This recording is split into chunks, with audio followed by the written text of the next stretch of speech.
Narito pong News TV Quick Response Team sa Santa Cruz, Maynila, kung saan sa bahay na naririto po sa aking kanan ay isang massacre po kaninang madaling araw ang nangyari. Isang mag-ina po at kanilang kasambahay ang walang awang pinaslang ng isa pong ininalang barangay tanod at hanggang sa ngayon nga po ay patuloy ang operasyon at pagtugis sa naturang barangay tanod na ito. Naganap po yan bandang madaling araw kanina at natuklasan na lang po matapos po na makipag-usap ang sospek sa ilang mga nakasalubong na residente at nag-abot pa ng pera na ninakaw niya dito sa mag-ina. Nagawa pang araw po ng mga barangay tanod na ito ang pagpatay sa tatlong katao dito sa loob mismo ng bahay at naghagis pang araw ng pera ang naturang sospek. May live report si Trisha Zafra. Trisha? Mag-aalas 5 na madaling araw na bulabog yung mga taga-barangay 355 Zone 36 Santa Cruz, Maynila nang matagpo ang patay at may mga gilit sa leeg at batok yung mga kapitbahay nila. Diyan nga sa number 2017 Yakal Street, duguan sa salas ng kanilang bahay ang mag-inang Teresa Tan, 60 taong gulang, at Evelyn Tan, 40 taong gulang, na isang assistant vice president sa isang bangko.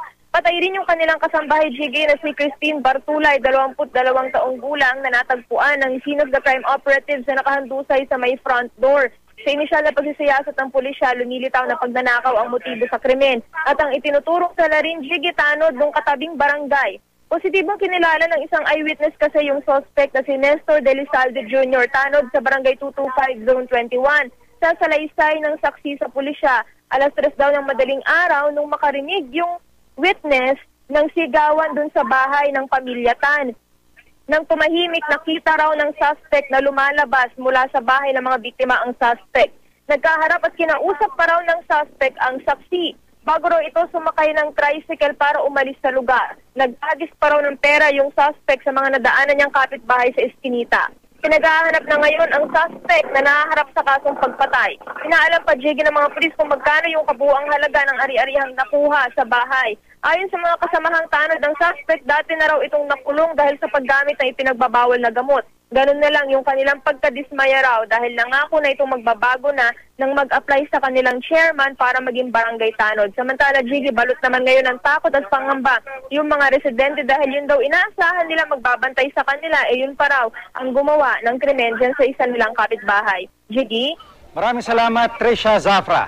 Sa puntong ito po, makakausap po natin si Superintendent Ricardo Layug, Commander po ng MPD Station 3 na nakakasako po dito sa lugar. Magandang hapon po, sir. Magandang hapon po, Kasamang Jiggy. Paano po nakapasok yung barangay tanod dito considering na baluto ng alambre itong bakod?